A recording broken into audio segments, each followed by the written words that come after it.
Hi and welcome to the first ever episode of Smithy's Garage. This car, I'm just basically going to give you a quick rundown actually of the cars that we actually have in our household. This one's the wife's car. This basically is a daily driver. It's been quite reliable, to be fair. It's a 2009 RS6 V10 Twin Turbo.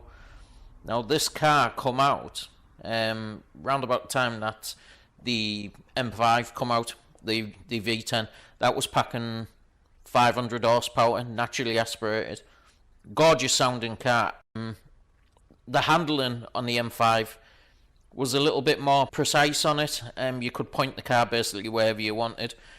On track, where this car was never ever designed for the track, it was basically just a straight line, all out speed freak that would basically do your day-to-day tasks that you need to do with your family, and then destroy supercars at night if you ever want out.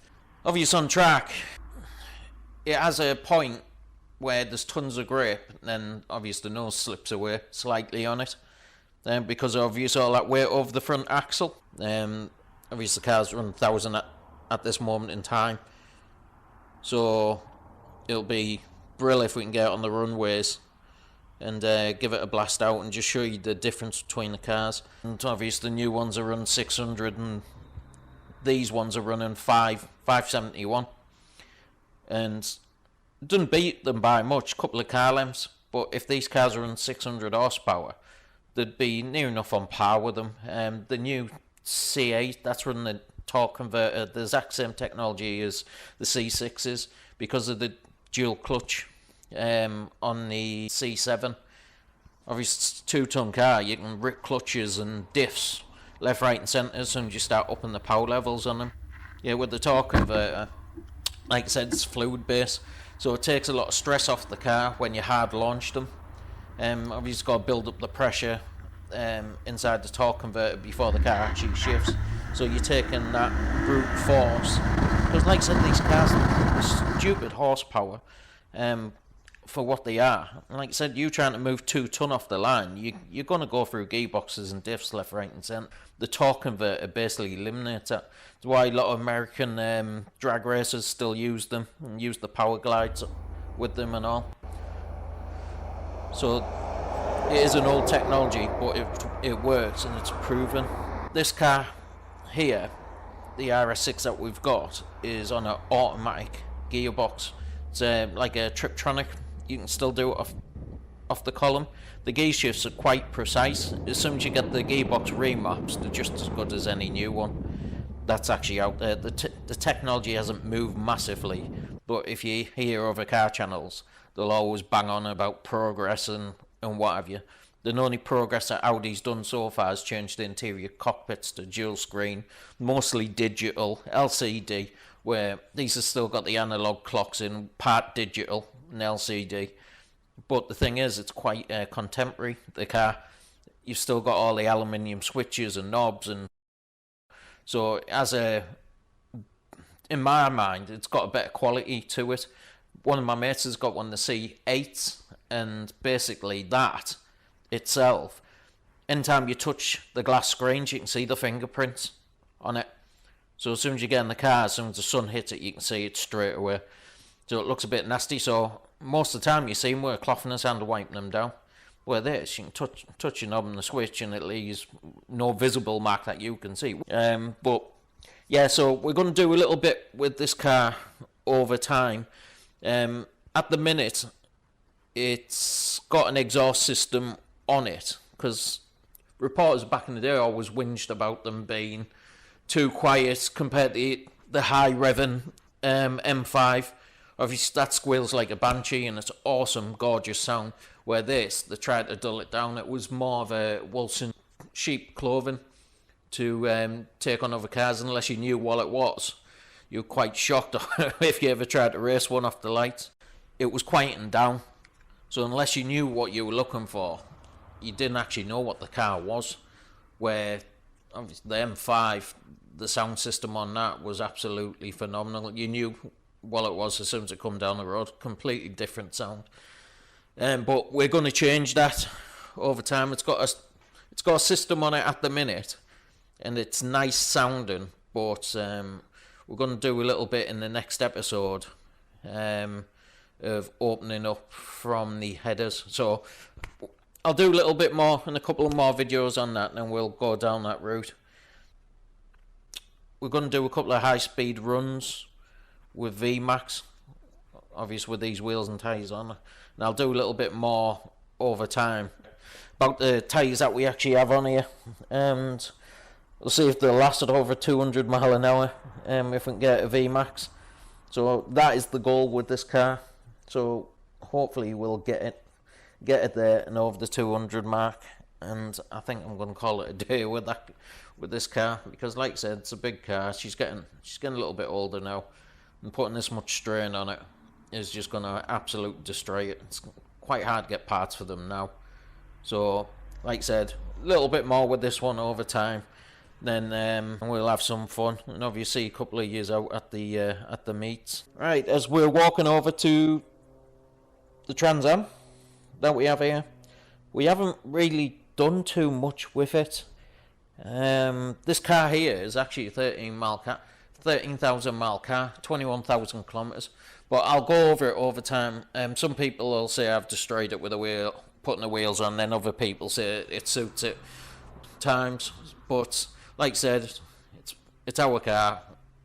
We've done it the way we want, but we haven't modified anything. Everything is bolt back on. The coilovers on the front fit into the same spaces that the original springs did, so there's been mounting plates made for them, so they can literally just be unbolted. The spring put back in, shocks in, jobs are good. And the back are on old school blocks, so it's actually on the back on a 3-inch block. Like I said, we're not taking on tracks or anything like that. This car, God's 43-year-old, so we haven't done too much. The other thing that we've done, we've put a lambda sensor in it, in the exhausts, so we can basically get the cabs quite bang on, because if we've done it by needle and it's still slightly out, you can get them near but not dead on, where obviously the wideband, it can actually get us pretty much bang on with it. We're going to do a little bit more. It's 10,000 watt stereo system in it. It's got a touchscreen tablet with USB connectivity, so we will do a little bit more and a little bit more in depth with that car in the next episodes. But inside here we have a Renault 5 GT Turbo. This car I acquired about 15 years ago now, and we had tons of problems with the engine. As soon as you run a little bit of boost pressure, that's it. The engine had it. It was ridiculous. It was breaking down all the time. It was basically doing our heads in. So we basically done a full renovation on it. In the rear of the car is a Rover 820 Turbo. This is obviously being made by Honda, because at the time Rover had that thing with Honda where they were getting them to make the engine, so it's a miles better engine, lot stronger. As soon as you start running over like 14 psi of boost, you got to start reinforcing it really. The head gaskets don't actually last that long as soon as you start upping the boost. So basically we copper ringed it, the block's been sleeved, the CP racing pistons in it, eagle rods, the cams are obviously being done, titanium valve springs, and it's got a Garrett GT35R turbo on it. What we done, we put RX8 seats in it, mainly one, the heated, two, the really good nice design seat, and three, we could put the 4-point harness through the triangle. It's got SGE clocks in it, boost gauges, the full lot. Remember, we done this car, God, took it off the road 10 years ago, 2013 would it have been? No, I think it was longer than that we took it off. Yeah, it was 2011 we took it off the road. We had a speedo healer for the SGE clocks because obviously it was out on the timing, so we got that bang on. Like all the panels on it, either Kevlar, fiberglass or carbon fiber. The front bumper is obvious fiberglass on it, that's a K-Tech front bumper. The back bumper's K-Tech, The rear spoiler is K-Tech. These designs basically come from the back end of 1999 to 2005. I think they were making them. The bonnet on it is part Kevlar. As you obvious car guys know, if you look at design on top of the bonnet, it's Evo 6. Done little daft stuff like the badge on the front is off a Renault Clio. Yeah, wheels are Lenzo. An 18-inch wheel on it, which I was quite surprised that we actually got on. Coilovers all round. It's obviously got all the safety switches, fire extinguishers all plumbed in.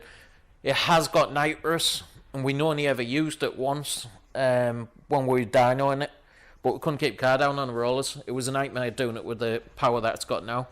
At the minute, it's running 680 horsepower, and I tell you the truth, there's zero turbo lag in it. The car literally gets up and goes. You can set off in third. You can literally bang it in third and just hard launch it, and it's an absolute weapon. But we're going to do a little bit of 0 to 60 times in it. Top speed, yeah, I wouldn't even bother, not unless we tape the front end off. We're trying to come up with a scoop design. If you actually look through the front, the zero engine, it's literally a radiator, but we still need that for cooling. I was going to stick it on the back, but then I would have to dismantle half the back end of the car. So what we're going to do, we're going to put a bucket in so the air comes through, and it's going to release from the bonnet, the top side of the bonnet, and over the windscreen. I think that's going to cure its handling at 135. It's geared for 160. Obviously still off the standard gear ratios off the 820 Turbo V10. That would do 150 odd mile an hour. Obviously pulling 2 ton. This'll easily do 160 if we sort that problem out on the front. At 130 mile an hour, the wind comes through, hits the firewall, and the car starts wandering.